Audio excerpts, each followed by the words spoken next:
And welcome back to the Luke Deckard Show. I am your host, Luke Deckard. With me tonight, I have two really fun guests for what I hope is going to be, and what I think is going to be a really fun episode. A while back, I was talking on Twitter about how I wanted to do a retrospective on Batman Forever, a very unique movie in the Batman legacy. And as a result, got talking to Zach Moore from Always Hold On to Smallville podcast, and Adam Mallinger, the bitter script reader and writer of Superman and Lois, and hey, let's come together and talk about Superman. Let's talk about Batman Forever. So without further ado, I'm going to bring these guys on. Welcome, Adam. Welcome, Zach. Good to be here. Hello there. So before we dive into the film, I'm curious. I want to know a little bit more about both of your kind of first interaction with this movie, and what your thoughts were coming out of it initially, like way back in the day when it came out, 25-30 years ago. I don't know how long ago. A long time. I guess it is coming up on 30 years because it was 1995. I was 15. I remember that. I had seen the Burton movie in theaters too. I was 9 when that one came out, and I had liked it, and I had seen Batman Returns. And I was a little older then. Like when you're 9, you pretty much like everything you see. And then I saw Batman Returns, and I remember having weird feelings. Like I didn't really like that one so much. And I know I might as well make enemies at the start of this thing. I don't really care for Batman Returns at all. I hate their take on the Penguin. I like, Michelle Pfeiffer's Catwoman was good. I hate Penguin. I hate Shrek. I think Walken sucks. I think there was really nothing for Keaton to do. I think the plot about the mayor thing is really stupid. Like, there's very little in that movie that I enjoy. I know there's some people who like it, who like the production design, who like that if you divide up all the villains, they all represent different aspects of Batman, which means oddly they all have more character than Batman does in that movie. And like, they're able to overlook the things in the movie, and I'm like, well, the Penguin is just so unpleasant and so unlikable. I just cannot stand a single scene he's in. And there are people who can look past that, and that's great for them. But like, Batman Returns for me is of the 4 in this cycle of Batman movies, it is my absolute least favorite. So I'm going to lay that down now so people can figure out where to lay this in. So I saw Batman Forever, and I really enjoyed it. It's my favorite of these 4. I think of the 3 actors we have playing Batman in this, I think Val Kilmer is the only one who was ever a convincing Batman to me. Even though I saw Keaton, I was 9, and he was, the second screen Batman I'd seen after Adam West. Keaton never defined Batman for me the way Christopher Reeve defined Superman. And when people were making a big deal, like in Birdman, about, Keaton doing a superhero thing, it was one of those things where I had to think for a minute. Like, when was he? Oh, right, he was Batman. Like, I have never held Keaton's Batman on a pedestal the way I know some of maybe my generation or some people slightly older than me have. Whereas I think Kilmer, to me, was a believable Batman. You could believe this was the guy in the suit. I like he had a little more character as Bruce Wayne, where there was a little bit, more separation between those personalities. I think Clooney is good as a Bruce Wayne. He sells the Playboy Bruce Wayne. Mm-hmm. I don't think he ever quite sells me on Batman. I don't think he deserves the label of worst Batman. But Kilmer, for me, I think of the 3 guys who played him, I think represents the best Batman Bruce Wayne in this cycle of movies. And so when I saw this movie, I'm like, they got Batman right. They seem to have gotten Bruce Wayne right. Robin is one of my favorite characters. I'm more of a Tim Drake Robin, but they borrow a lot from Tim in this. So it was great to finally have Robin in there, because to me, he's an essential character in the Batman myth. And so it was nice to have some representation. They obviously have to kind of adapt Dick Grayson so he's not 13. And so he's got a history that makes somewhat sense here. But I like that. I enjoy Jim Carrey, even though it's a little weird when you think about the history of the Batman myth. He's there because Frank Gorshin was such a big deal in the Batman series, and that's the imprint Frank Gorshin left. Is like, well, you've done Batman, and you have already done Joker and Catwoman and Penguin. Frank, you got to do Riddler. Yeah. Whereas the comics I was reading at the time, the Riddler was not a big deal at all. He was kind of sort of left in the dust. Yeah. But I thought he was good. Two-Face was one of my favorite villains at the time. I acknowledge Tommy Lee Jones. Even walking out, I'm like, God, they really didn't get Two-Face right, because there's a fantastic Batman comic called Lonely Place of Dying, where you can tell that Marv Wolfman put a lot of effort into Two-Face's crimes with 2 edges and double meanings and twins and double meanings of the words and even the streets he's carrying it on.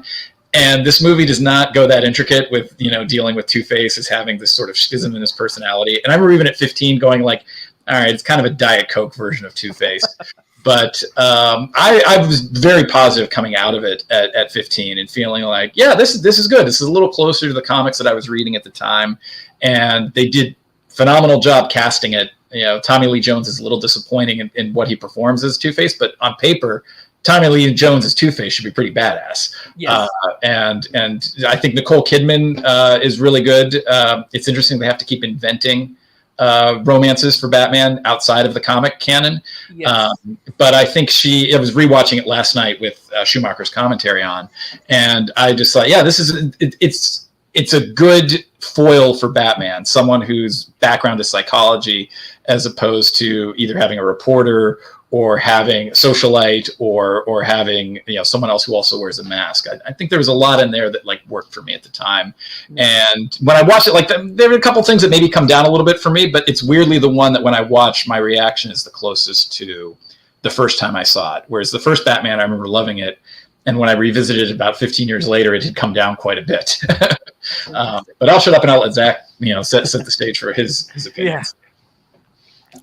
Well, Adam, you mentioned when you're 9 years old, you like anything, right? So I was 8 when Batman Forever came out, and it immediately became my favorite Batman movie. I probably watched it the most out of all of them. I was so high on Jim Carrey at the time, like 90s Jim Carrey, like informed my young sense of humor. And it's like, oh, it's Ace Ventura versus Batman and the mask. And it was just he was at the peak of his powers, right? Jim Carrey in the mid 90s. And I loved it. And I just, it's funny, so I love Batman Forever, and then Batman Robin came out. And I was like, oh, well, that quickly got me off the train there. But, when you get older, you start talking to people and the internet exists. You're told like, oh, no, it's the Burt movies and then everything else sucked. You're like, whoa, wait a minute. Because I 100% agree about Val Kilmer. I think he is the most underrated, overlooked Batman. I feel like just Bruce Wayne and Batman, he totally just slides into those roles perfectly. The only thing wrong with him is he's not Michael Keaton, and he's the third movie, and he's a replacement character. Like if he had been there from the start, people would be talking about how Val Kilmer is this amazing, defining Batman. And I 100% agree about Michael Keaton. People, they pair him with Christopher Reeve, like, oh, well, these two. I'm like, well, why do we do that? Because I don't think that's necessarily the case. Now, I like Michael Keaton as Batman, but I don't think he's like this definitive take. So, and especially with a character like Batman, you can switch out the actor and his mask. It's a whole thing. It's a lot easier to do that. So I just really enjoyed it. I think Chase Meridian, Nicole Kidman, has there ever been anyone more beautiful in a movie than her in Batman Forever? I don't know. Like definitely one of my Michelle Pfeiffer in Batman Returns was pretty dang they're up there. I mean, the Batman, the 80s and 90s show got some beautiful actresses in there doing their job. But I mean, Chase Meridian's a really smart character. Like, I think that's a really, like you said, psychologist. Like, that's, if you're going to invent love interest for Batman, that's the way to do it. And so just across the board now, Two-Face, yeah, again, being, even as an 8-year-old, I'm watching Batman the animated series, and I know like, oh, well, these are these characters, and wow, this is really different. This isn't really that serious. And I don't know what obviously we'll talk about it more, but definitely the biggest miss of this is him. His first scene is his best scene. Or like the first half of his first scene is his best scene. It's like, oh, this is going to be serious. And he goes, ha ha. He does all that stuff. You're like, oh, I see what we're doing here. So that is a strike against it. But it's still very enjoyable. It's one me and some of my friends probably quote all the time, just random lines of stuff from Batman Forever. And it is an enjoyable movie. And it's kind of had ebbs and flows with it. You get older, you're like, oh, well, I can't believe I liked that when I was a kid. And now you're like, no, this is an enjoyable, well-done film. And it really holds up for what it's supposed to be. And I still love it. I remember when I went and saw it, I went to the cinema with my friends, and I'm the odd man out. When I went to the cinema and saw it, I left thinking I didn't quite enjoy it. But I didn't hate it. There were bits that I liked. And as you said, Zach, like, it is very quotable. I mean, there are so many, and Jim Carrey, I think, has the most quote. Like, there's so many things that he says that I remember, like, my dad would quote and I would quote, even though I didn't like overly love the film, but I did. It was sort of there for me, and I liked it. But I think for me, I'm the weird guy who really likes Batman Returns. That for me is my favorite of like the '90s era Batman. See, I thought you were the weird guy until I got the internet, and then hang on, this is the Dark Horse. This is the one everyone's supposed to love. I thought, and also a lot of Returns people kind of like shit on the original one by way of and I'm like, wait, we're supposed to hate the first one? So the internet consensus and the real world consensus is a little different. So I don't think you're alone in preferring Batman Returns. Oh, I know a lot of people that do too. Yeah. And because it is weird, like I recently did a show on a friend's channel. I went My TV Now. We looked at the first two Keaton movies, and in my rewatch, I watched 89 and Batman Returns within one sitting, and I found myself just being like, wow, Returns is way better than Batman. I don't know what it was. I liked it even now. I was like, there's more to it for me. So now going back and watching Batman Forever was interesting because it's been a very, very long time since I've seen it. I've never hated this movie by any stretch because I think there are interesting elements to it. I don't hate Val Kilmer as Batman, but I found him a bit sort of. I find what the character has been, or what he's been given as an actor, maybe a little weak. I feel like the script could have done more to make him just a little bit more fleshy.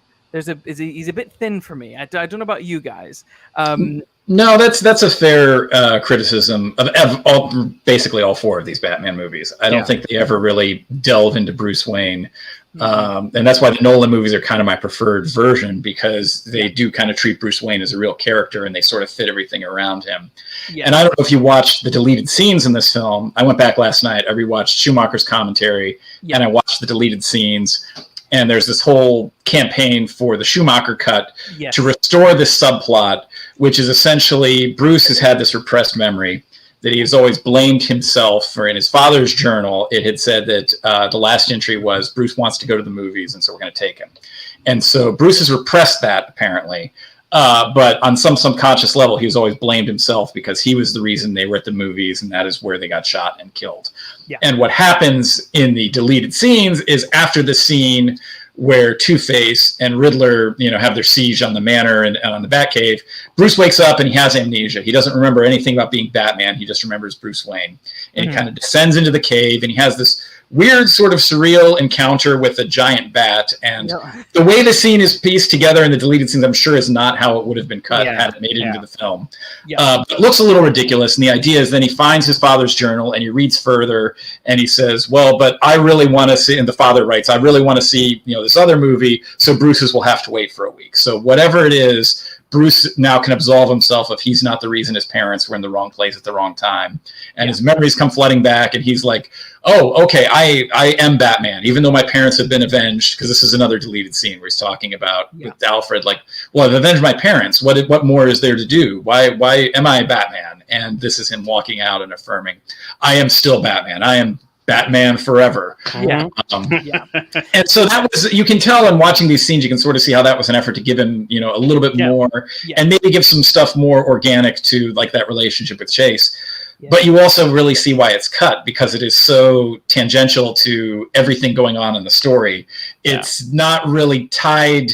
If there was something in there about Two-Face's duality that he had to resolve, and that it was tied, related to Bruce's, maybe you could find some kind of thematic link that would justify it. But when you watch those scenes, especially in isolation, you go, oh, well, I see exactly why this was cut. And I think that the sad consequence of that is you cut that out, you're left with not much for him to do. It's the same thing in Revenge of the Sith. There's a whole interesting subplot that Natalie Portman has about forming the rebellion, but they figured out, wait, this movie works best when it's laser focused on Anakin, and it's not that the scenes aren't interesting, but they're not serving that, and so it has to go. But once you do that, Natalie Portman is basically a walk-on in that movie, and that's kind of where it all ended up in this one too. Like, they had an interesting thing with Batman, but it didn't fit with anything else they were doing. Yeah, it's when you put it that way, it's so true, because it is interesting. Like, hashtag release the Schumacher Cut. We all want to see it, right? But I do. The Red Book kind of subplot, there's these leftover bits and pieces, but it's like, okay, but they lift it all out, and then for years you watch this movie and it doesn't occur to you that there's this huge subplot that's missing. You're absolutely right. Yeah, it's weird only in that it seems to be retelling his origin for no reason. Like, they need just enough to get him to Chase. And it's sort of, I understand the criticism, like it feels like we're covering ground that we've already covered. Unfortunately, it doesn't take up a great deal of time, but it does contribute to that perception that, oh, the only story we can ever tell about Batman is his origin. That's the only thing that emotionally matters to him. Yeah. Yeah, it's true. I'm also curious for you guys. Tonally, this film is very, very different to the previous two films. Did that? You know, obviously the big reaction was because the dark Batman Returns was too dark and too violent, too, you know, risque in places. So they went super campy, super comic booky, in like a cheesy way, I think. And as I was watching it last night, I sort of had this like epiphany that I felt like what I was watching was a Batman 66 episode with just a huge production value. I think that's more accurate with Batman and Robin. I think this one is kind of like that middle ground between Burton's first Batman and Batman and Robin, is how I look at it. Because there's still an effort to be grounded. There is some cheesy dialogue. I'm not going to argue against that, but not to the degree of like whipping out the Batman credit card. I think when you're doing the Batman credit card, you know, this feels like what Schumacher, who in the commentary talks about being a fan of the comics, it feels like Schumacher trying to capture some of like that 70s Neil Adams Batman with maybe a dash of like the flamboyance of the villains in 66 Batman. Like that's kind of how I've always interpreted it. You know, it's a very Denny O'Neil era Batman with maybe a little bit more color to it. Mm-hmm. Yeah. So did the tonal shift? It sounds like it didn't bother you. It sounds like you were more in it with this, and you didn't really miss the Burton aspect of it. Well, as being a child at the time, I remember Batman Returns is one of the first. It's the first movie I remember seeing at the theater, like start to finish. And when the penguin bites that guy's nose off, I remember my mom like covering up my eyes, and I was like, it was pretty extreme, you know. I mean, I'm not saying when you got to reinvent the wheel here, but that's obviously what they did, McDonald's and Happy Meals and all the controversies, right? So I didn't mind. Like it was crazy, you know. When you're a kid, you don't really think in these terms, but I didn't even realize they replaced the score until like years later when I was watching, because, you know, the trailers have the same Danny Elfman music. And then, so that kind of in your mind, you think it's still there, but it's really not. So I don't know. It felt like, I mean, I'd watched the 66 show on and off too. So like, it didn't feel like this crazy, what are you doing with Batman? It was like, oh, this is the new Batman. Like I was not offended or refused to watch it or whatever. Now Batman and Robin, that's where they go too far. But here is a nice middle ground. I agree.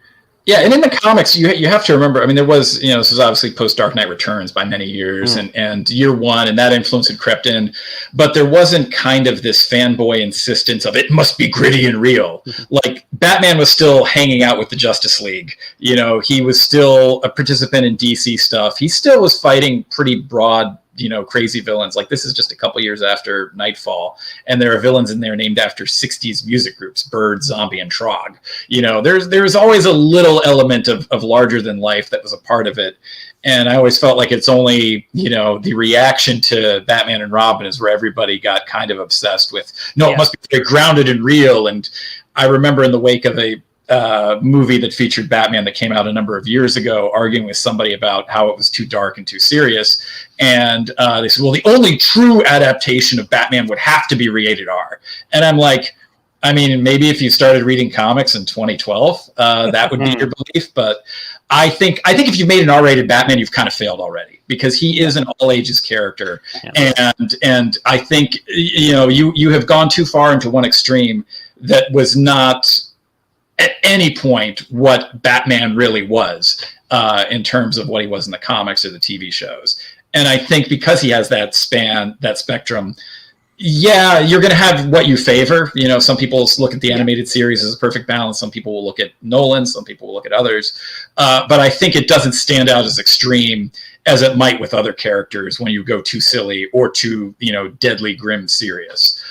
Like Batman Forever feels like it's kind of smack in the middle of that spectrum. So it doesn't trip any alarm bells. Yeah, Batman is one of the most malleable characters of all time, and that's why it works. More so than Superman, and that's why you can have I think more than Superman, he's more malleable.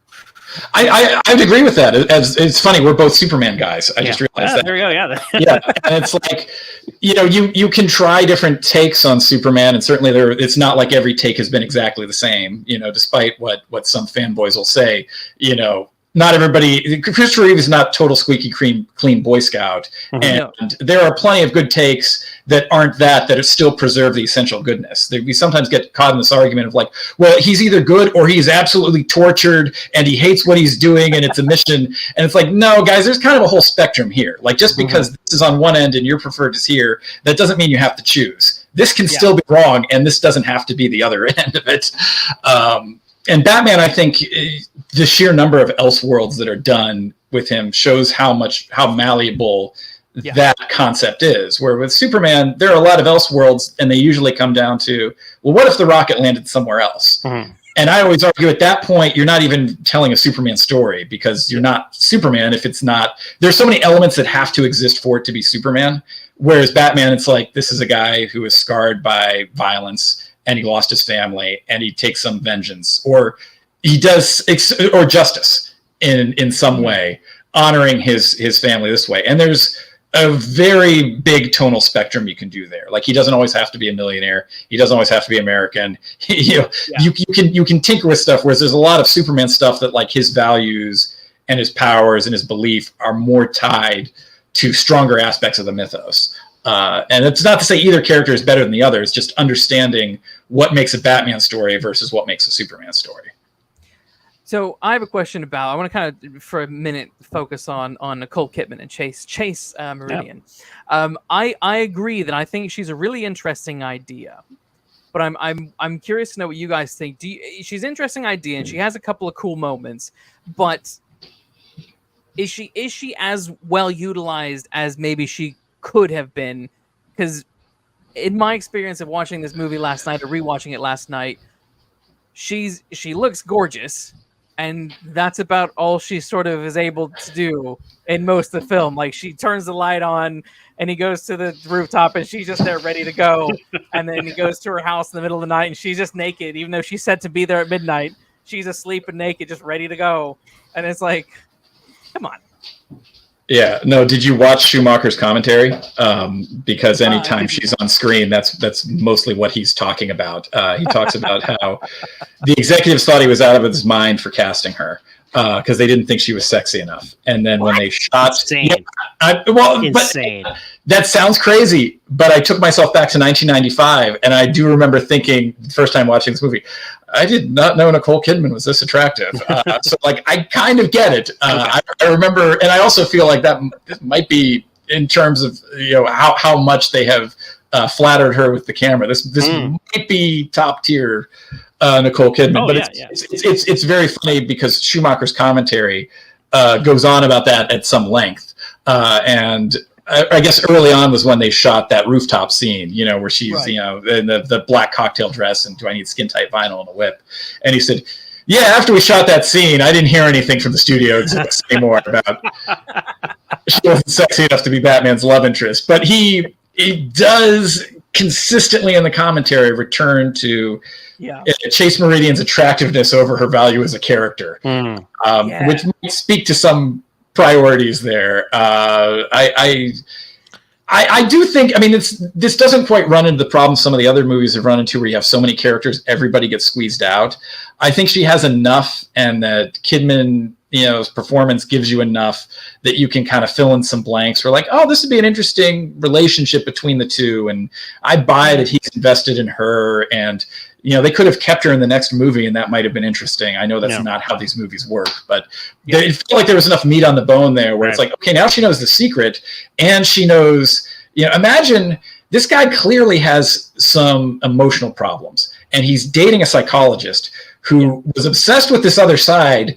Like, there's some really interesting stories to tell there about, oh, I was obsessed with this one side of this guy, but I recognize this thing I love is actually the product of something that really needs to be treated within him. And, it's interesting he would seek out someone like that as his love interest. And so, I don't know, there's maybe if they ever continue these series of comics, there's an interesting story to tell about Batman and Chase Meridian's relationship, and both of them trying to change the other, or realizing, that she's not interested in the real guy. She's interested in the facade. Well, and that's what these movies were. They were like James Bond movies back then. Like, okay, we're resetting. Like, all recasting aside, even if Val Kilmer comes back, Nicole Kidman doesn't come back, Chase Marie doesn't come back. I would love for her to have like a story arc in the comics. So I do agree. Like in concept, brilliant. An execution, does she do that much for him? I don't know. Gets him that doll, whatever. But it's what's so interesting is it's they kind of take the Superman template and put it on Batman for like the love triangle. Like, she likes the hero instead of the Bruce Wayne. All the other, other than like Catwoman, that's his own conversation. But like all these other Batman love interests and the Silver St. Cloud or whoever else in the comic books too, like they like Bruce Wayne. He's the socialite guy, and it's always like, okay, well, I got to do my superhero stuff. Leave me alone.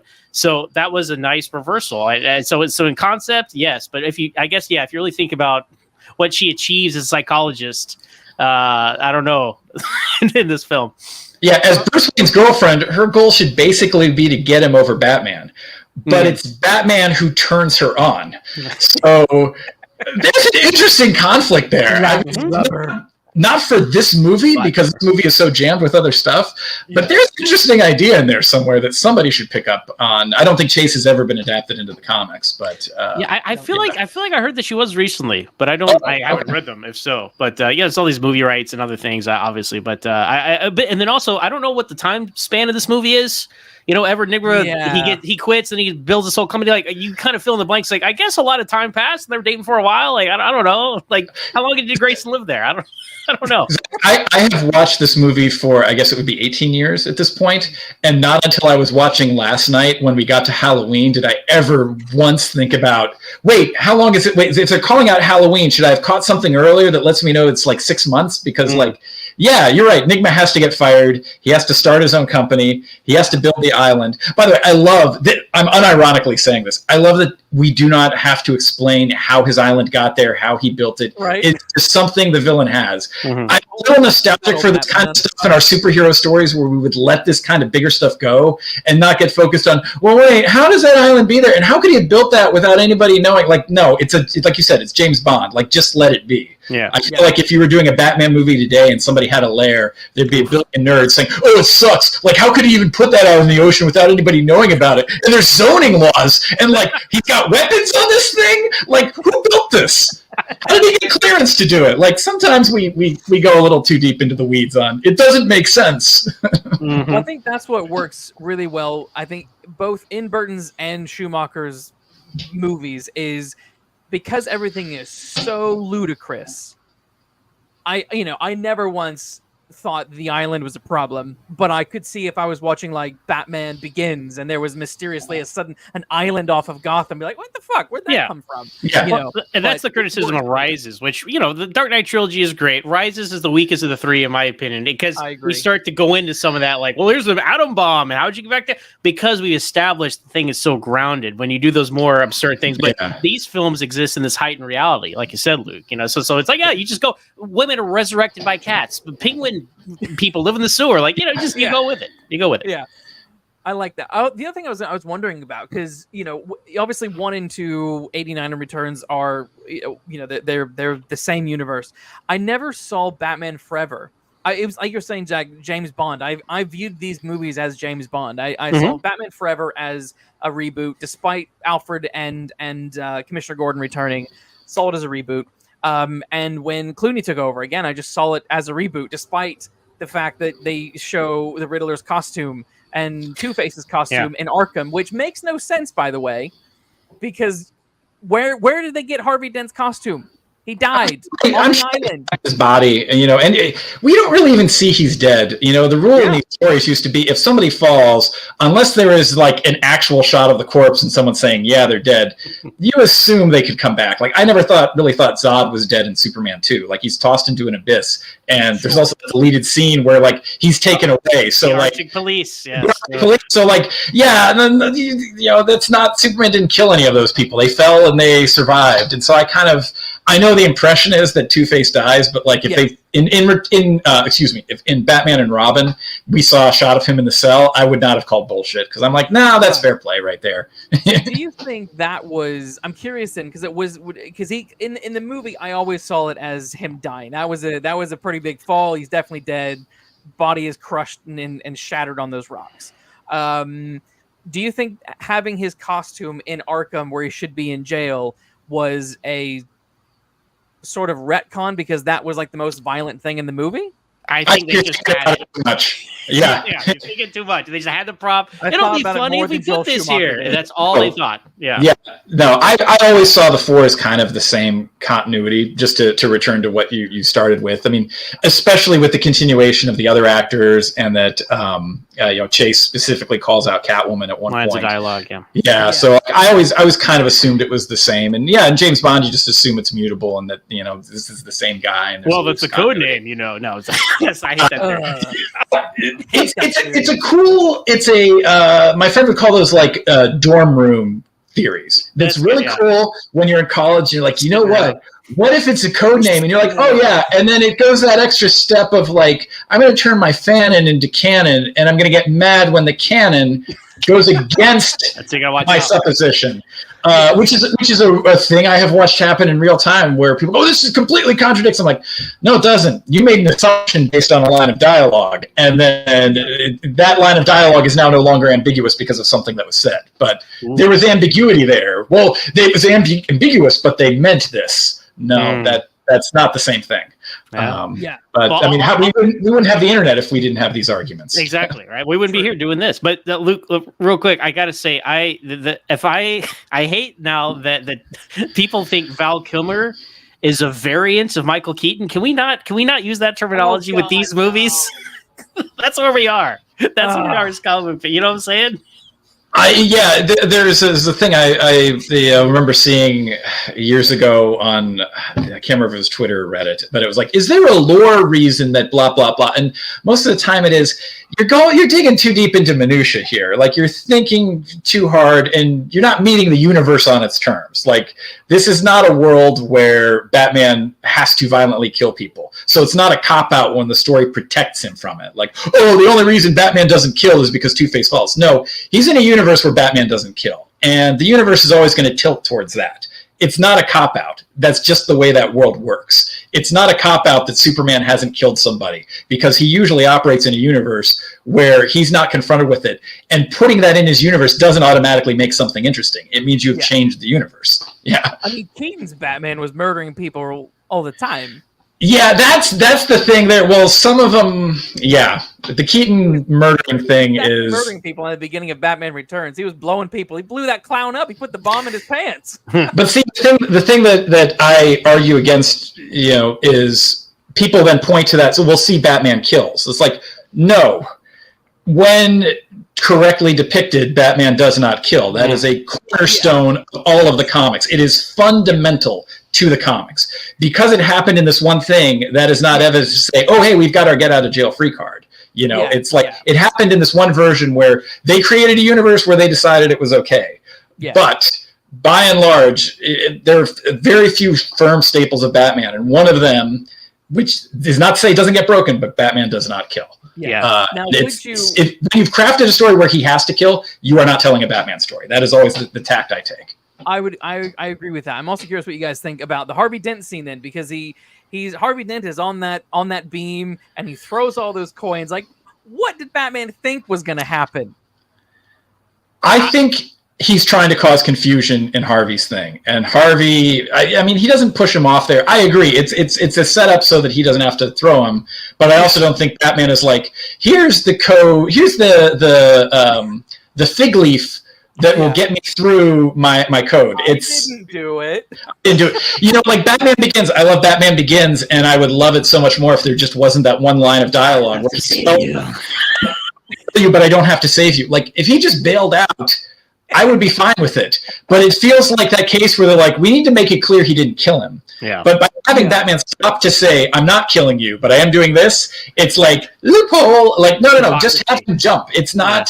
in Death in the Family, Batman is on a chopper that's going down with the Joker. He bails out. Superman saves him. He's not trying to leave the Joker to die. In fact, the first words out of his mouth are "find the body, find the body."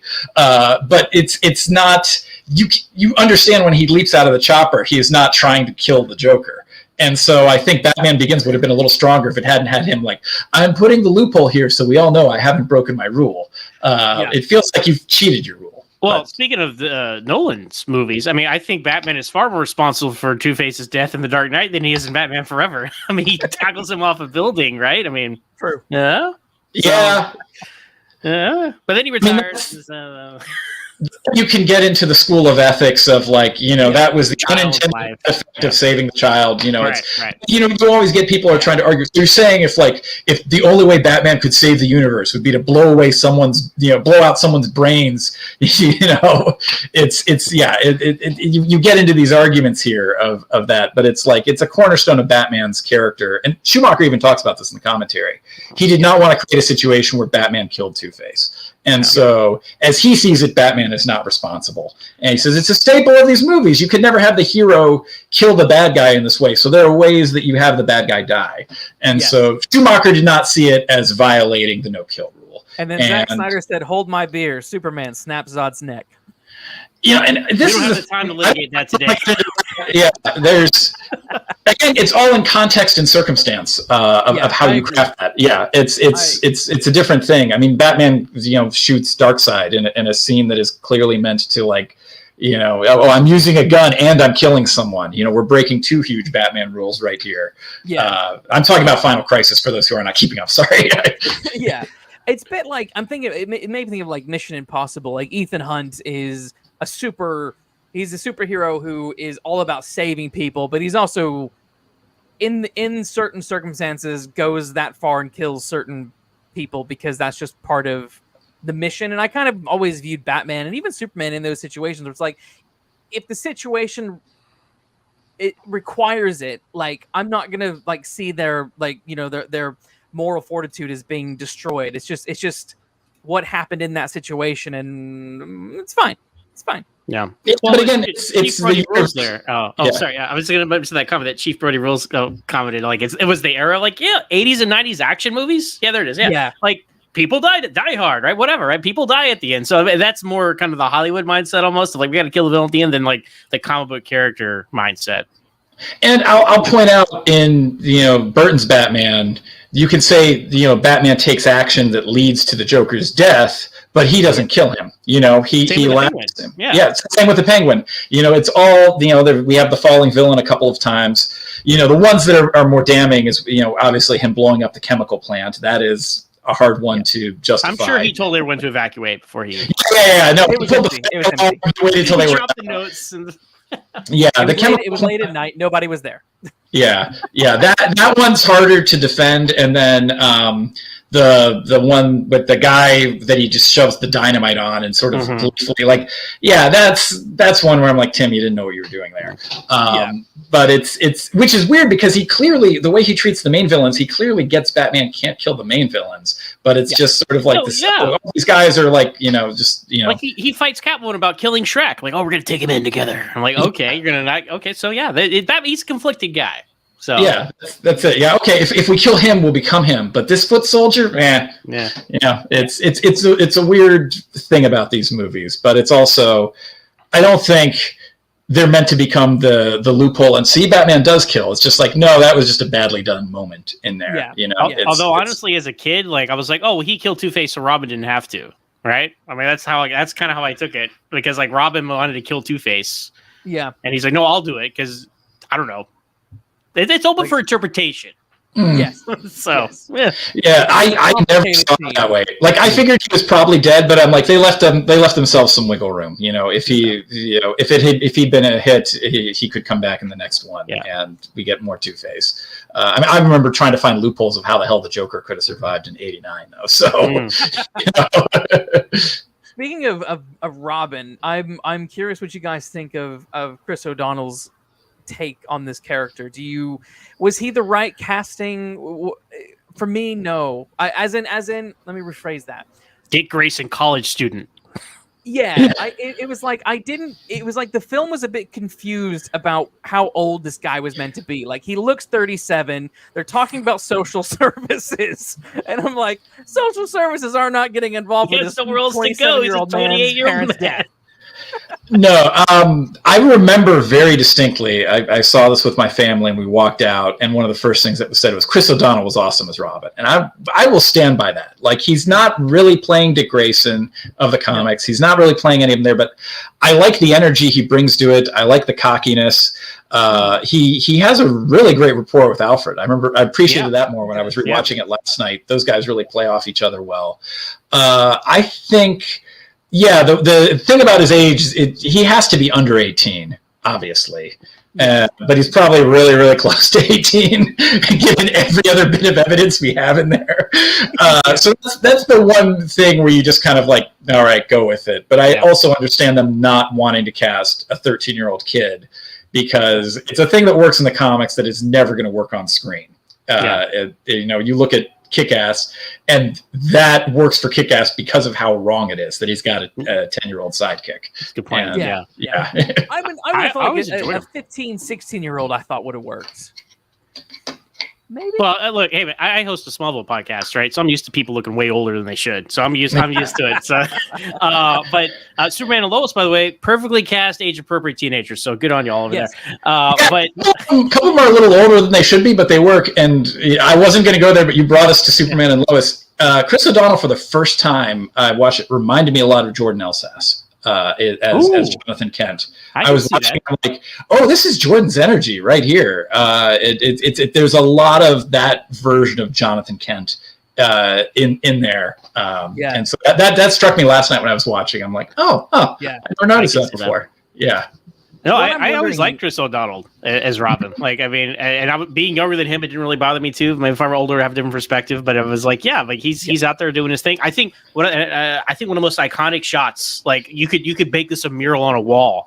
Seriously, is when Robin saves Batman the first time. He's in the Flying Grayson's outfit, and he's pulling him out of the dirt, and it's like he's on a thing, and Batman's on a thing. Like, I want to like paint a wall with that image. Like, that's such comic book iconography, and it's Batman and Robin like for the first time, and it's great stuff. So seeing it there, I'm like, please let's not be afraid of Robin anymore, and let's bring Robin back into live action for Batman. So.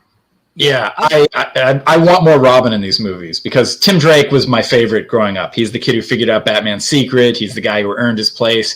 And the problem with Tim is he's third in line, and everybody's too scared to even put the first one on the conveyor belt. Yeah, so you're not going to get there, because and when they try to shortcut, I feel like you need Jason Todd dead in order to motivate Tim's origin and him coming in the way he is. And then you also leave that guy in the ground.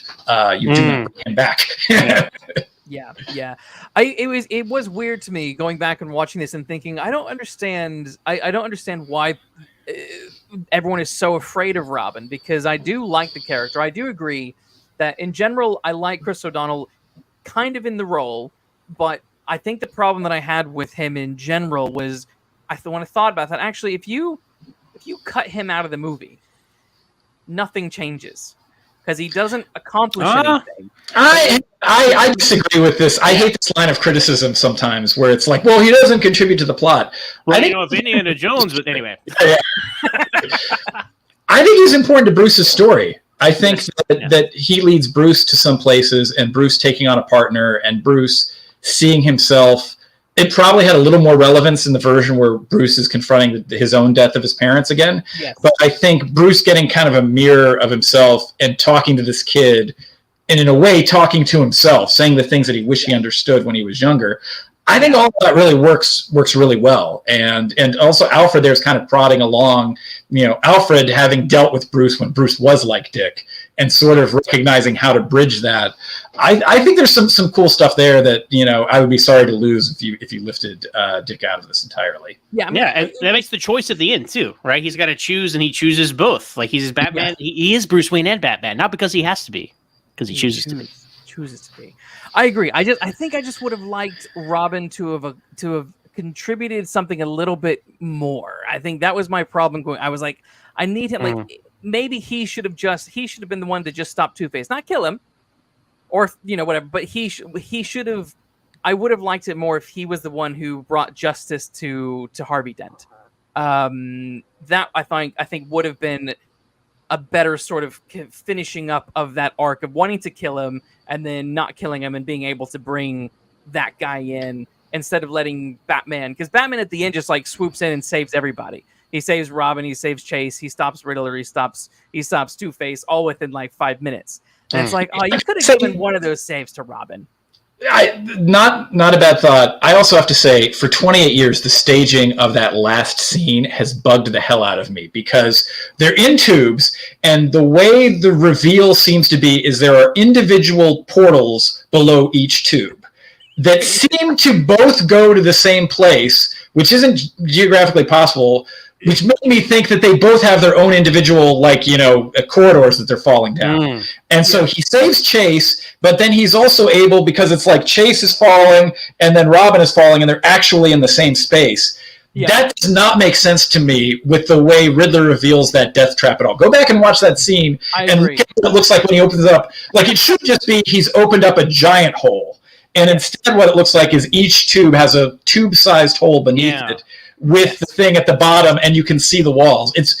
It has bugged me for 28 years. Yes, it's weird, because you would think that the whatever is raising that bit of the island would be underneath them, and no, I agree. It makes sense that as presented, he's able to save one and swing right over and save the other. Yes, it makes logical sense, but not how it's set up. It's set up to be like, you're going to have to choose which tube you're diving down to save somebody.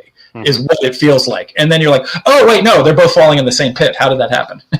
Yes. Did you, because did you buy, and I'm probably yes, did you buy Bruce's willingness to take Dick in?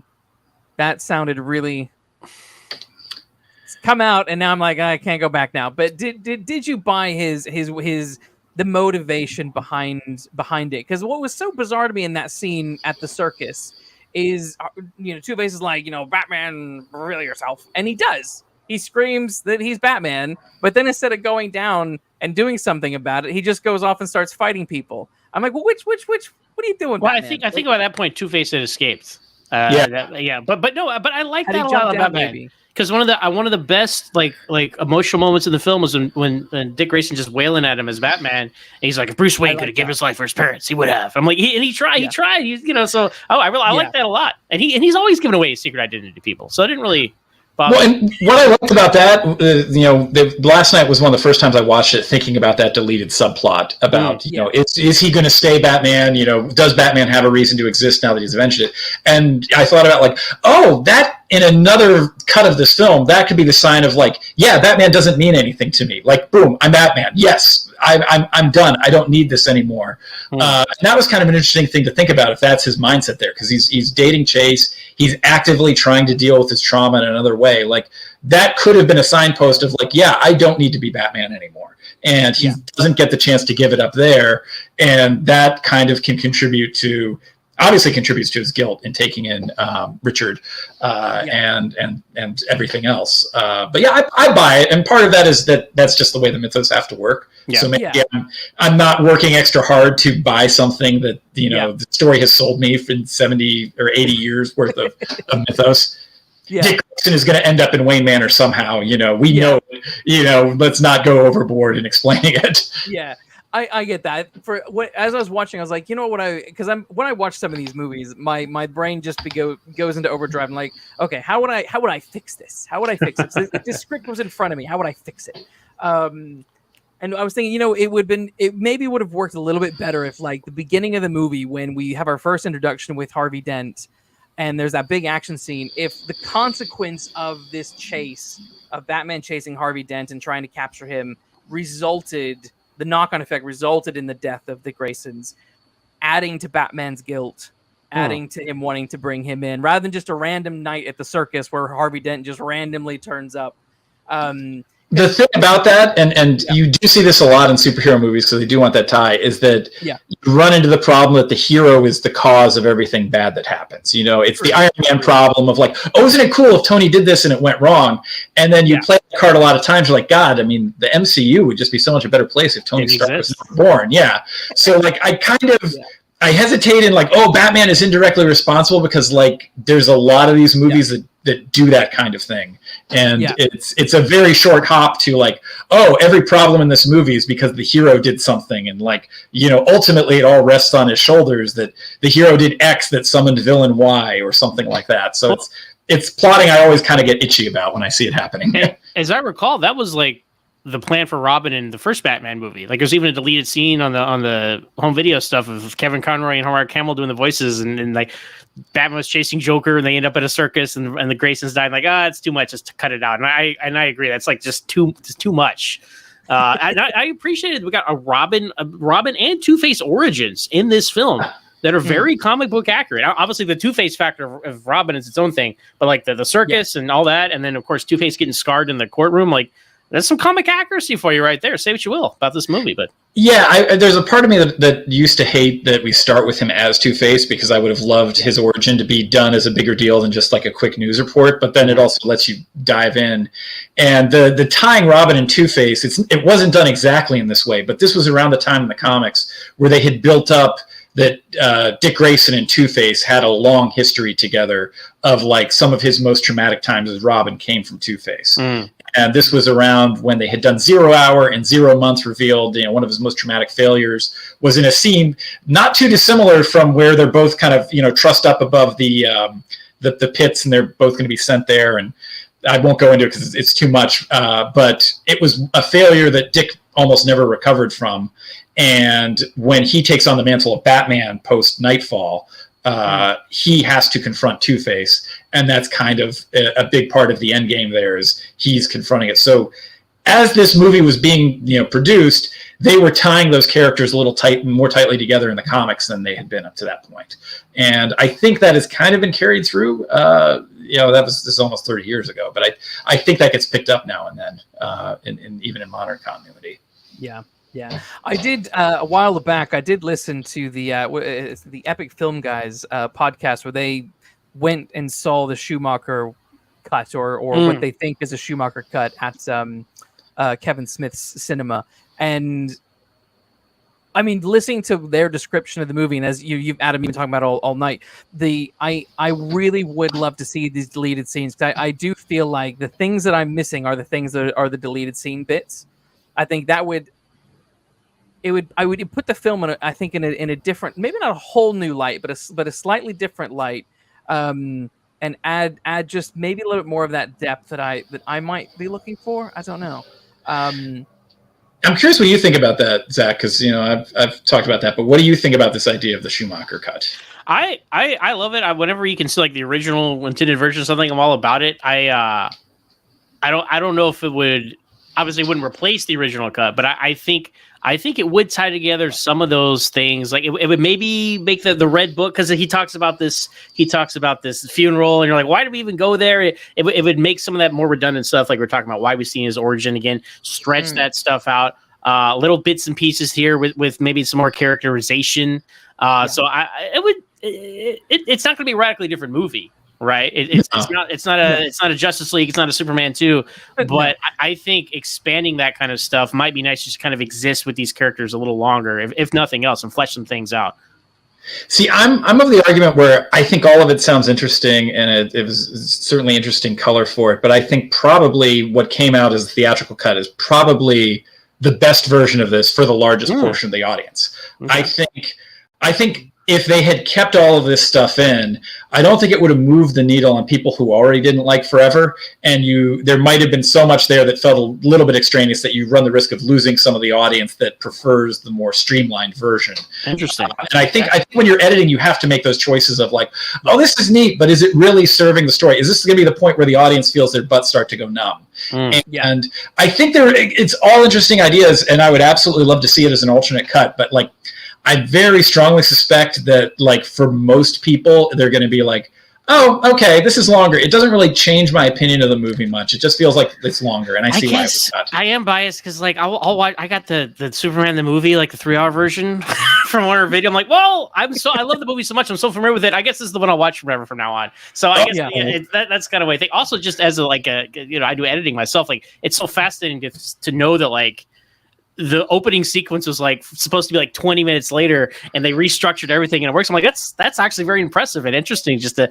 see how they took this and turned it into that just in post-production. Yeah, that's we should maybe unpack that a bit for the audience. I think it originally opened with him breaking out of Arkham, and then we went to Wayne Enterprises and introduced Edward Nygma, and then he sees the bat signal, which takes him to Chase on the roof, which is her introduction, and then we go to the Two-Face action scene. I believe that was the original sequence of events. Oh, I think it was Two-Face, and then instead of the chase scene happening after the circus, the chase scene happened after the bank.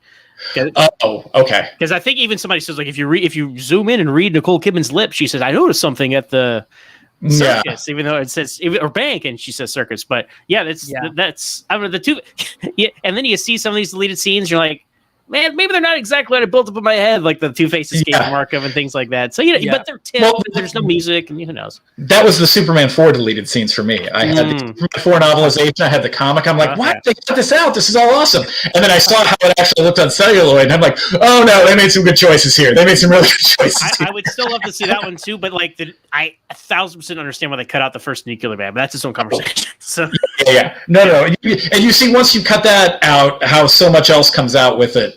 It's at that point you're mitigating damage. You're like, okay, how much can we take out of this and still make it fit? Because there were interesting ideas there, and that's where you really see, like it just did not work on screen at all. But I think. Yeah, I would love to see just the alternate cut just to see how it plays, but I have the suspicion that it would be one of those where like, I don't know if it makes it better. It's different, and it's interesting, but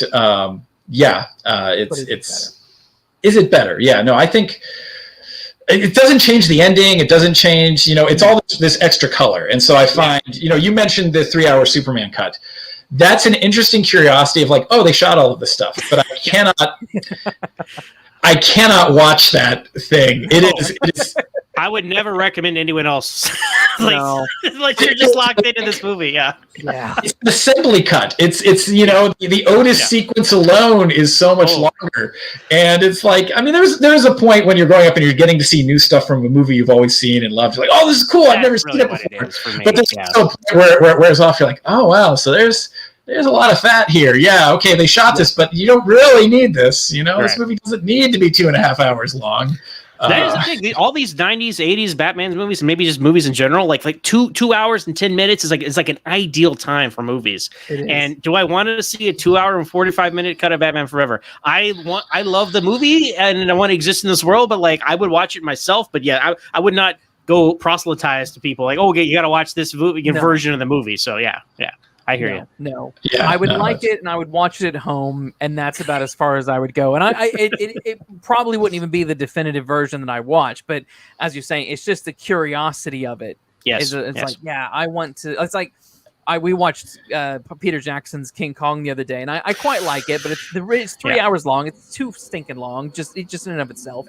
But there's like an extended cut. I'm like, why in the world do you need an extended cut to a 3-hour effing movie? You don't. No. It's if you've gone over 3 hours, you are working to earn every second. Like every second there must be gold. And I had that happen recently. I saw that the longer cut of JFK was on HBO Max, and I'm like, oh man, I've only seen this once, almost like 30 years ago, and I've never seen the longer cut.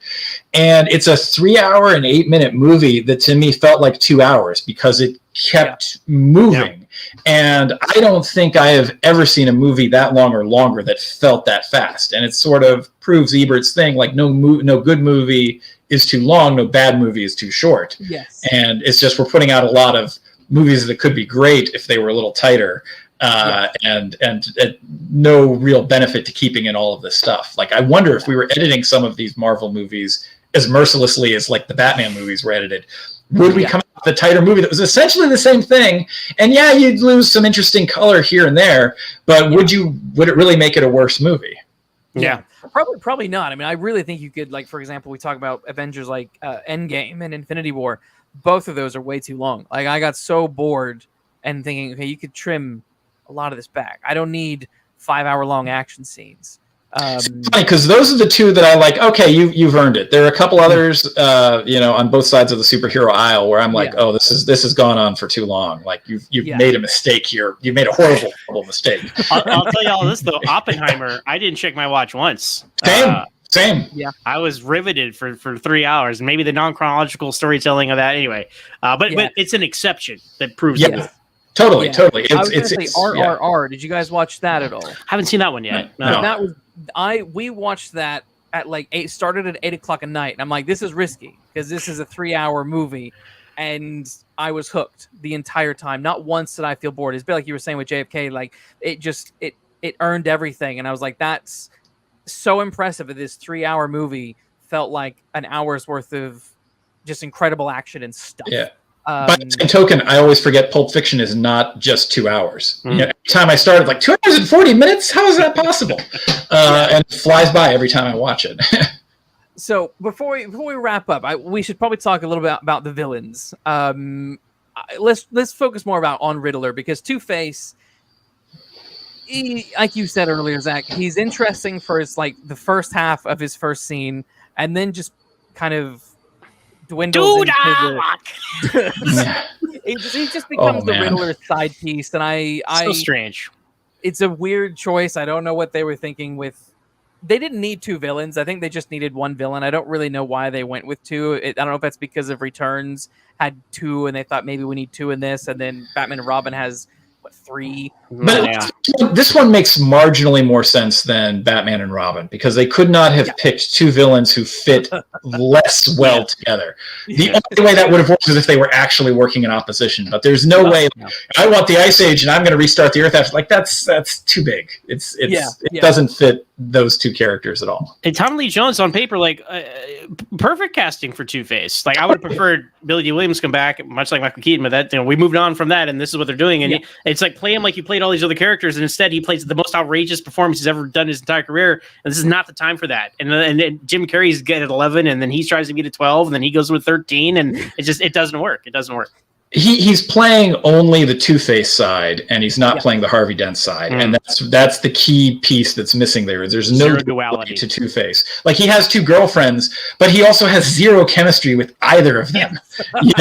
Sorry, it's the weirdest thing. It's like, oh yeah, of course this guy would have 2 girlfriends, but it's like there's nothing interesting done with that other than the stunt casting. It's really strange. It's very true. I'm interested with your take on the Riddler. Do we think Jim Carrey's Riddler was it on point? Was it too much? Did it not go far enough? Because there's this weird sort of, we have these 2 extreme portrayals, I feel, of the Riddler, and one is his version in terms of cinema on screen. One is his version where it's very sort of hyper homoerotic villain guy. And then you have the new one from the Batman, who's like this basement-dwelling incel, and it's like you've had these 2 very, very different polarized versions of the Riddler. And I'm like, is there a more interesting version somewhere in the middle, or not? But yeah, I'm curious. Did Jim Carrey's Edward Nygma land or jump the shark? It landed for me. I mean, I think that version of the Riddler exists because Frank Gorshin was just so manic, and so that's the indelible mark left on pop culture. If you're doing the Riddler, he's crazy, and you also are like, well, we need somebody who's kind of competing with the Joker in terms of over the top. Well, let's get Jim Carrey, and we'll do that. So I totally get how we arrived here.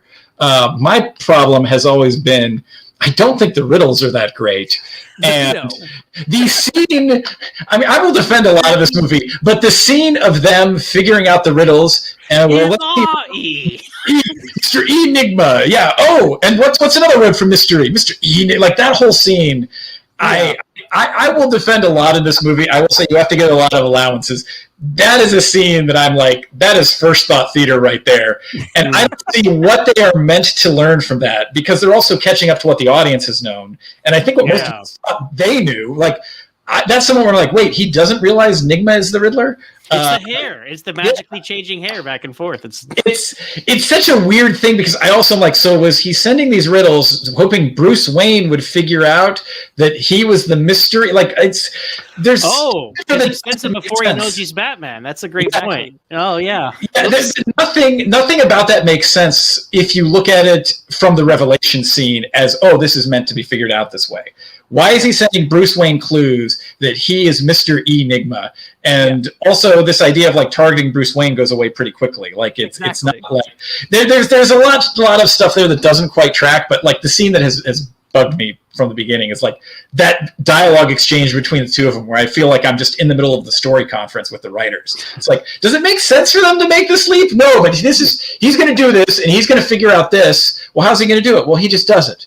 And it makes these riddles both crazy hard and also insanely easy at the same time. That's my big thing in this movie. Aside from like Diet Coke, Two-Face, that scene with the riddles. Yeah. I agree. I think that was a note that was really frustrating me last night. Was he starts off, his motive is he wants revenge on Bruce Wayne, and then suddenly he wants revenge on Batman. He wants to kill Batman. Why? Which one is it? You don't know. What? Come on. Pick your lane and stick in it. That was a weird one for me. And this is where I'm like, as I'm watching it, like we were talking earlier about how these scenes have been kind of maybe chopped and put in other places. Like there's the bit where there's the bat signal goes off, Batman leaves, and then while he's en route, I'm assuming to the bat signal, there's the bit where Two-Face is dressed up like an old woman, and there's the cart crash, and then there's that big. Oh yeah. I'm like, wait a minute. Where did this come from? That was supposed to be after he met Chase on the roof. That's everything got jury rigged around, and that's why there's that. Where was he going? What was he off to do? Like you don't even know. He just goes up. I don't mind the Batmobile going up the car. By the way, is that bothering y'all? Defend it. I will defend it. This might be the place for me to give my speech. I think Joel Schumacher has gotten so much undeserved shit for these movies to the degree where like the audience has like had this personal vendetta against him that feels obsessive and wrong. Let's leave the rest of the guy's career out of it for the moment, but just like the idea that they felt personally betrayed by this guy. And it didn't hit me just how ludicrous it was until that box set came out in 2005, where he speaks very candidly about, how the Batman and Robin kind of got away from him and the studio was writing her. And he's like, look, if anybody saw Batman Forever and they liked it and they were disappointed in Batman and Robin, I apologize. And I'm like, for the first time, I'm like, you know what? Why should he have to do that? It's a movie. It's a movie. Why did people spend 5 years personally attacking this man over one movie to the point where you can mention Joel Schumacher on Twitter and they go, yeah, well, Batman and Robin. And I'm like, yeah, okay, let's talk about Lost Boys, Falling Down. Time to Kill, The Client. The guy, if you just take, I counted up. Yeah, there's the Quentin Tarantino theory of like, I want to stop at 10 movies because every director's best movies are their first 10. Batman Forever is Joel Schumacher's 11th film. And if you stop this filmography, Batman Forever, you go like, not all of these are classics, not all of these are great movies, but there's a lot of solid movies. There's definitely some strong base hits and a couple home runs in there. Yeah. And it always bugged me that after 1997, for the rest of this guy's life, his legacy boiled down to, well, he did Batman and Robin. Screw you. What have you made? Exactly. He's got better range than Tim Burton. A stronger filmography and better range than Tim Burton. Absolutely. No question. Yeah. It's a bold statement, but I can't really argue against it. I've watched Falling Down this weekend, and I'm like, yeah, this is a really solid movie that, like, 30 years later still has something to say. Yeah. So, like, it's ever since then, whenever I see people, shit talking Joel Schumacher about a movie that they watched in their teens and it disappointed them, it's like it's the same thing with people mad at Star Wars creators or any of these guys where they God, look, you can hate the movie, but like when you carry it out to this personal grudge with the filmmaker, like grow up, really. Yeah. I totally agree. I'm not like bounding on Tim Burton's door saying you suck, Burton. Why? Yeah, I've never understood that. I don't like that either. I'm totally fine with someone not liking a movie and criticizing the movie, but yeah, the personal stuff. Come on. Yeah. There's no need for any of that. The guy's critical and cultural bona fides are well established. Like, nobody is going to bat 1,000 a million times. And I would much rather making a judgment on somebody based on their best moments as an artist, and like that one time they screwed up, go, oh, see, he couldn't keep it up. Like, it's like, going after a musician for one bad album and a catalog of brilliant stuff, like exactly. Well, the lightning rod issue for the Schumacher movies, the one thing everybody says is nipples on the Batsuit. Even Christian Bale's, thanks for taking the nipples off the Batsuit. Granted, I don't want nipples on the Batsuit, but I will say the Panther suit, for the inside baseball, for all the Batman fans, what they call it, the Batman Forever suit, the first one Kilmer wears, without the nipples, it might be the best Batman suit. I love the way that I even like the Sonar suit. There's no nipples on it, but anyway, people always bring up the nipples on the Batsuit, and I think that is this cloud that is over these movies, and they just hammer it home, I use nipples on the Batsuit as my shorthand for an argument I ultimately don't care about that you guys trot out to score points. It's low-hanging fruit, With Last Jedi, I've seen this talking point about, there's this shot where this guy has a knife and he's going to stab Rey, and then the knife disappears, so this movie sucks. And I'm like, honestly, there must be a YouTube video that told people that they had to be mad about this, because I've watched that movie 5 times. I have never noticed that. And it's like, that's my nipples on a Batsuit. Like, I don't care. I really don't care. It's an aesthetic choice, and I've heard Schumacher defend it as like, he wanted to be kind of like, the statues of Greek gods, and that was the concept. And I'm like, okay, it works for some people, it doesn't work for others. But it's like arguing, Supergirl's skirt is too short or too long. Like, why do I argue about this? And other than that, it's a great looking Batsuit too. And the car too. We talk about the car driving up the wall. This is my third favorite Batmobile after like the Michael Keaton, Anton First Batmobile, the George Barris Batman 66 Batmobile, and then this one. This is a great looking Batmobile, and I love it. It doesn't get a lot of talk or play. Everybody loves the Burton mobiles. That's the one they always bring back for like the OnStar commercials and this stuff in the background. But like, I like the Batman Forever Batmobile.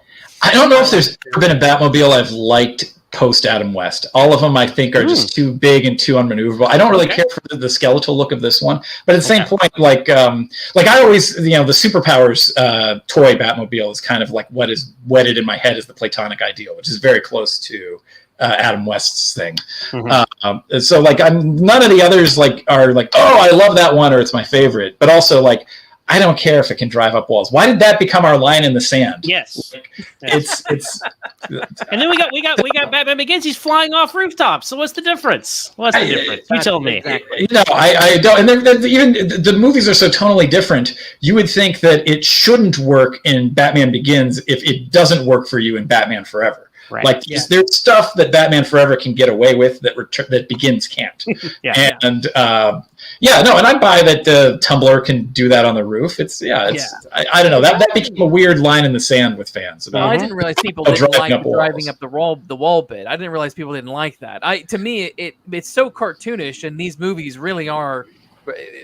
Forever and Batman are very, very, very cartoony. That I'm just like, I buy that it's silly, but it's also very cartoony, and it's fine because it fits Schumacher's world with what he's doing.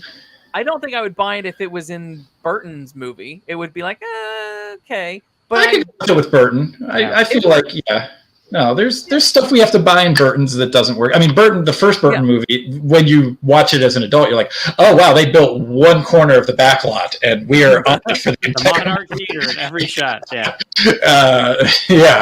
But the nipples in the Batsuit and the Batmobile going up walls are two things that always come up with regard to Schumacher. Not hills to die on. No. Like you've said, we're fans of this movie, and we're railing against stuff. That to me is far more potent than like, did you see what it's ridiculous. I mean, the butt. I don't even mind the butt shots. I mean, that's another. I remember that's got huge laughs back in the day. People enjoyed that, and now it's like a thing. Right, that got a gigantic laugh because it was just so in tone with the movie. And I mean, there's and certainly in Batman Forever, Batman and Robin, they one up that even more. But we were in on the joke on that one. Like it's one of those things that I don't know why that became such a thing. It's funny because even for all my criticisms of Batman Forever, I still walk away like with kind of some endearing affection for it. Like I still like it for what it is. And as you were saying earlier, Zach, there are there's so many scenes that are just really great, that could make really great comic book panels. And I feel like that was a lot of what was happening here. These are really great Batman moments. The editing is a little bit jarring. The characterization could be much stronger. But I still had fun watching it, and I still have fun watching it all these years later, because even when it's being silly and cheesy and all over the place, like, I'm still having fun and like laughing with it or at it. Like, it's still enjoyable. I'm still enjoying the ride. It's not a movie that's worth hating on. Supposed to be, there's supposed to be an element of fun to it, and yeah, you can put in all kinds of serious messages, but you're supposed to kind of enjoy it. You're not supposed to like feel like you're attending a funeral or you're learning something. I mean, it's entertainment. It's entertainment. The Superman movies, even the bad Superman movies, 3 and 4, you have Christopher Reeve, you have fun stuff like he's fighting himself. You have, all of that. There's still momentum. There's still something fun to be had in these.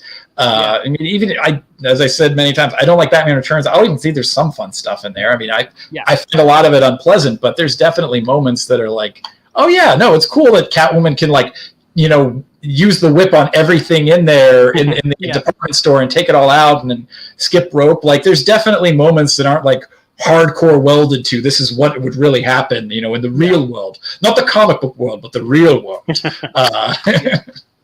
I mean, I don't know about you guys, but for me, like, this might be controversial, maybe not. I would probably watch Batman Forever over The Dark Knight. If someone said, you have to watch a Batman movie tonight, which one would you pick? Depends on my mood, man. I'll do the fun one. I'll do the fun and funny one. I don't know. There's fun in Dark Knight though too. Like, this is there's people forget, as serious as grounded as Nolan's take is. There's humor, there's levity, there's stuff in there. Like, I kind of, anytime someone talks about humor now in any post-2010 movie, Marvel humor, I'm like, guys, Marvel did not invent humor in an action or superhero genre in any context. No. I wonder if you have any ability to perceive humor, if that's how you take it. Because there's jokes all over, Nolan's movies, particularly the first two. Yeah. Yes. My favorite, we'll wrap up here in a second. My favorite comic joke in a comic book movie is in X-Men 1, when Wolverine looks at Professor X and goes, what do they call you? Wheels? I'm like, it's great. That's great. I love that line. It's always made me laugh. And that film is relatively quite serious, but it's like, he's sitting there laughing at these people with their stupid code names. And I'm like, yeah, it's silly. And Wolverine gets it. But yeah, do you have like a favorite joke from a comic book movie that is embedded in your mind? Pink, from Superman. That was the first one. Very much, Lois. No, it's like she asks what color underwear he's wearing, and he explains, well, this platter is made of lead, and then she steps away, and he immediately goes, pink. Like, the timing on that is so great, and I remember it flying over my head so much, and then she's like, huh? And he's like, pink. That's the first one that flew in my head. I know there's some stuff in Superman Returns that I really like. The kid recognizing that Clark is Superman and him just kind of trying to play it off. I think Brandon Routh was so good at that kind of understated comedy. Those are the two that leap to mind immediately. I'm sure if I thought about the Marvel movies, I could come up with a billion examples, but I'm in DC land with this movie, so that's what I'm trying to think of. There's so much. I'll mention a moment from Superman 4 back here. Superman of all the movies, right? But they go on. There's a double date that Clark and Superman have to go on, right? And the love interest Lacey, she got a new dress. She wants to impress Clark Kent, and Lois is like telling the Clark, "Hey, mention the dress," and he's like, "Oh, yeah, hey, neat dress," and he runs off. And then Superman shows up, and he's like, "It's a very attractive outfit you're wearing." I was like, it makes me laugh every time I see it. He's so smooth, and it's so anyway. Yes, there's so many funny dates, but. As soon as you said Superman 4, I'm like, it's got to be the dress thing, because I've lived that moment where like I was fed, hey, she's really insecure about her hair, make sure you compliment the hair. Oh, hey, great hair. As soon as it left my mouth, I was like oh, I Clark Kented right all over it. There's even in the bad Superman movies, there's some good humor in there that isn't. I mean, Superman 3 has some embarrassing humor, but there's also like one or two funny bits in there. Well, I'll quote that. Richard Pryor, both keys at the same time. Like, I'll quote that as much as I possibly can. Whenever something requires two keys. A little teeny tiny Japanese toy television set. It was a little bitty thing. That stuff goes on far too long, and right. But there's funny stuff strewn about there. But, absolutely. Yeah. maybe one day we can come back and do a defense of Superman 3 and 4. Maybe that's something we could do. We could do a discussion. We could have that one. This is the ongoing debate with Superman fans. Which one is worse? And anytime I end up evaluating it, I there's arguments for both, because I think Superman 3 is a very well produced terrible idea, and Superman 4 is a good idea produced badly. Yes. And it really comes down to your individual taste there. I can find a lot to like in 3 as much as I hate in 3. I like that Clark is more of a real character in 3. Annette O'Toole is Lana. Annette O'Toole is Lana. But it's also like everybody talks about Reeves Clark Kent as if he's this one-dimensional bumbling guy. And I'm like, that isn't even true in the first movie, but it's not true by the third movie. Yeah. And there's a lot done there to be like, okay, we've established enough of like dorky Clark that we can tone it down, and you can see Reeve play like a slightly nerdier guy, but a guy who's like real in the world. And so like, yeah, there's a lot. And, the scene where he fights himself is cool. After decades of truly evil Superman wanting to conquer the world, I kind of appreciate the novelty of just drunk Superman who's fucking around with his powers. Blowing out with the torch and messing with the Tower of Pisa. No, like, might be my preferred, version of like, as opposed to like, yes, I will, his world will be burning in flames and you will all be my subjects. Like, I like a Superman who's probably like, God, ruling the world seems like it's a lot of work. I would rather just be like, going from place to place, getting free drinks, picking up chicks. There's something appealing about that kind of lazy evil. Lazy refreshing. Oh man, yeah. All right, I guess it's time to wrap up. I think this was a lot of fun. I enjoyed talking about Batman Forever, looking at its warts and all, but it's a fun movie. Sometimes, it's fun to dive into these old movies that sort of are still a little bit controversial, but hey, I think it's a lot of fun. Where can people find both of you on social media? If you advertise yourself as best you can within, the rules of writer strikes and things like that. I'm mostly, you'll find me on Twitter, just search Bitter Script Reader. I have a blog that I haven't really maintained in a couple of years. But yeah, my main social media presence is Twitter under Bitter Script Reader. And I'm also on Blue Sky under that too. But that's still a work in progress as we're all kind of that's migrating. Zone, isn't it? Yeah. And I still called it Twitter. I'm on the site formerly known as Twitter as Bitter Script Reader. I am also on the site formerly known as Twitter under Always Smallville with one S. You can find us on Always on the Smallville on Twitter and Facebook. And we are about to start season 9 of our Smallville Rewatch podcast. So I'm very excited. That's one of my favorite seasons, and I'm looking forward to getting into it. So that's where you can find us. Fantastic. Cool. Yep. This was a lot of fun, guys. Tune in next week. I don't know what I'm doing next week, actually. I think I'm off for a couple of weeks, but yeah, this was a lot of fun, and it would be fun to bring you back and discuss something else in the future. But otherwise, we will, thanks to the audience for tuning in, and we will see you all later. So adios. Okay.